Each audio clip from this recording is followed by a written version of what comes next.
ẹ̀wọ̀n tí ọ̀rọ̀ mufti kò ṣe mufti ń dálẹ̀ àwọn èèyàn wá gbà pé kí ló àwẹ̀ láwà ó wá yà mí lẹ́nu pé mufti táwọn ẹni ìṣáájú ń sá fún tí wọ́n gbé fatiwa lè bá wọn pé bá wa dájọ́ yìí tòun bí wọ́n ti mọ̀ tó wọ́n yẹn lọ lè bá lámọ́ yín wọ́n ń sá fún fatiwa làwọn ń dùn yìí gbogbo àwa tá à ń fẹ́ mufti oyè tó dáa ni àmàdánwò bẹ́ẹ̀ lọ́dọ̀ ọlọ́run.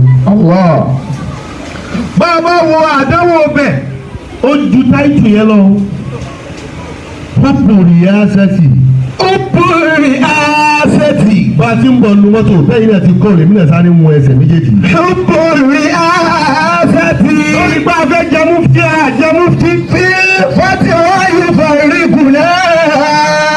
lórí ìtàní mufti gbogbo ilẹ̀ yóò bá wọ́n ti ń pín wa yẹlẹyẹlẹ báyìí o. púpùrì àṣẹtì fi fati wáyé fàrí gùnà. ó tún wá fẹ́ da sábúlà àwa mùsùlùmí fẹ́ dàrú. yá lè dàgbà yìí. ó fa abalẹ̀ kòtò tẹ́lẹ̀ náà ó ti dàrú tẹ́lẹ̀ náà.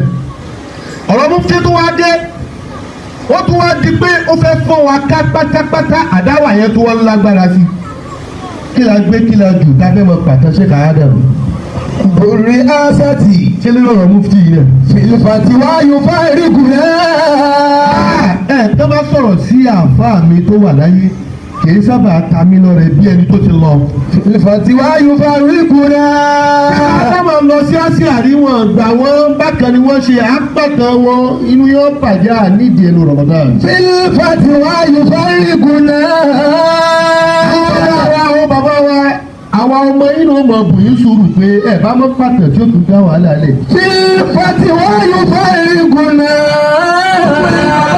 tẹ́fẹ́ mọ jáde Ramadana tẹ́fẹ́ mọ ju kọ̀ọ̀rọ̀ ẹgbọ́n tí ànẹ́bí sọ fún arákùnrin kan tó ní ànẹ́bí àwùsí mi àwùsí ànẹ́bí ṣé wàá sí fún mi ní ṣókí.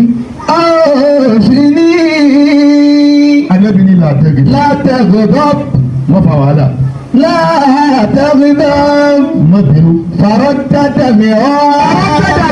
ẹ̀yin bàbá wa ẹ̀ ti ń bínú Ramadan lè wà. látẹ̀gọ̀dọ̀. inú wọn kẹ́mi lára ni pé gbogbo àwọn tí wọ́n fa tí wọ́n lọ ní kí àwọn ẹ̀wọ̀n ń lọ dáadáa ẹ̀yin àfa onítẹ̀bùsí ìlànà àwọn ẹ̀yin wá tí wọ́n ní ó ti yin gẹ̀. wọ́n náà wọ́n fọ́nọ́wà tó jẹ́ kórìí rẹ pé kó o mójútó pé ọgbọ̀n ọjọ́ ìbò ni ò ti ní wà wẹ́sẹ̀. ẹ wo ìmáàmù Darul Hijra Imam Malik èèyàn mélòó nú àwọn àfọ oníbísítọ́lẹ̀ dàbí àwọn bàbá àtàná ẹ̀yin bẹ̀rù àti sọ wípé mi ò mọ nǹkan yìí àwọn tó wọ́n tíjú àti sọ pé àwọn ò mọ̀.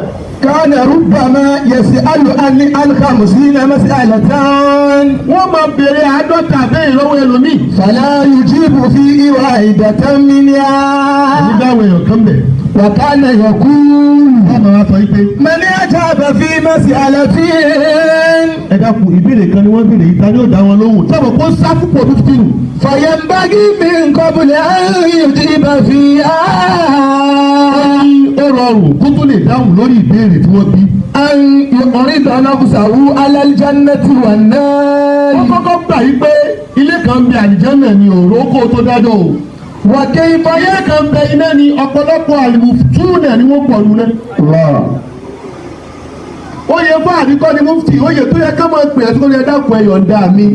ìdájọ́ ẹ̀sìn bí bá ń ṣẹlẹ̀ bọ́ọ̀ bá dá sí wàhálà wọ́n bá ń ṣẹlẹ̀ tọ́ ọ bá dá sí lọ́nà tí ò bá tọ́lọ́hún mu fìtínà méjì ló gbà dá sí inú kó dá sí pé bọ́rọ̀ ti rí ni aláàdó ìlìkìtàbí wa sunna ó dá sí náà nù tó o bá wá mọ ohun tó sọ ó gbọ́dọ̀ dákẹ́ àfi kó o tún jáde sọ yí pé làádìrì èmi ò mọ̀ máa kọ́ oníkà muftiya ṣé gbogbo ohun tó wá ṣẹlẹ̀ lọ dá sí ṣẹlẹ̀ ní tí wọ́n àfi joyè mufti tí ò ṣe fatuwa wọ́n lálàáfíà jù wọ́n tá a ti lébẹ̀lì ẹ pé mufti lọ ní ọ.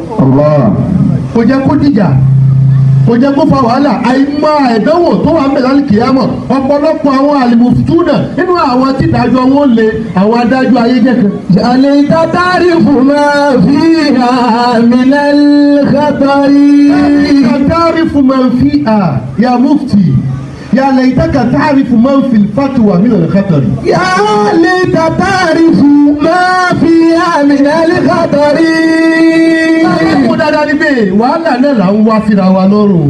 يا ليت تعرف ما فيها من الخطر. àwọn dáadáa ní fatiwa tó lọ Sheikh Abdulrahman yóò lọ lè bá Sheikh Ibrahim ó máa ń bọ̀ ó wò pé bóun mo ti fẹ́ sọ tí ó wàá fákọ̀ tọ́lọ́hùn tànẹ́bì ẹ̀rú máa ń bà wọ́n láti dá fatiwa ẹ̀rú máa ń bà wọ́n kí wọ́n pè wọ́n ní mufti òun làwọn wá rẹ kankan mọ́ ní àǹfà wàhálà yìí bá. wọ́n yẹ sùnmù ìbádùn bàdàn iná rí àṣàfọ́. mufti ìlú rẹ̀ ó tún lálàáfíà àdúgbò jẹ mufti gbogbo ìlú lọ. wọ́n yẹ sùnmù ìbádùn bàdàn. ó ní pé àdánwò rẹ kò ní kọjá àdánwò ìlú rẹ̀. ẹni bá fi jẹ mufti Èkó ọ̀rọ̀ àwọn ará Èkó nìkan ló wà lọ́rùn ẹ̀. ọwọ́ àtọ́ pé mufti gbogbo ilẹ̀ yóò bá gbogbo àdánwò fatiwa ilẹ̀ yóò bá ti dọ́rùn ẹ̀. kullukum ra'in wa kullukum mas'ulun 'an ra'iyyatihi.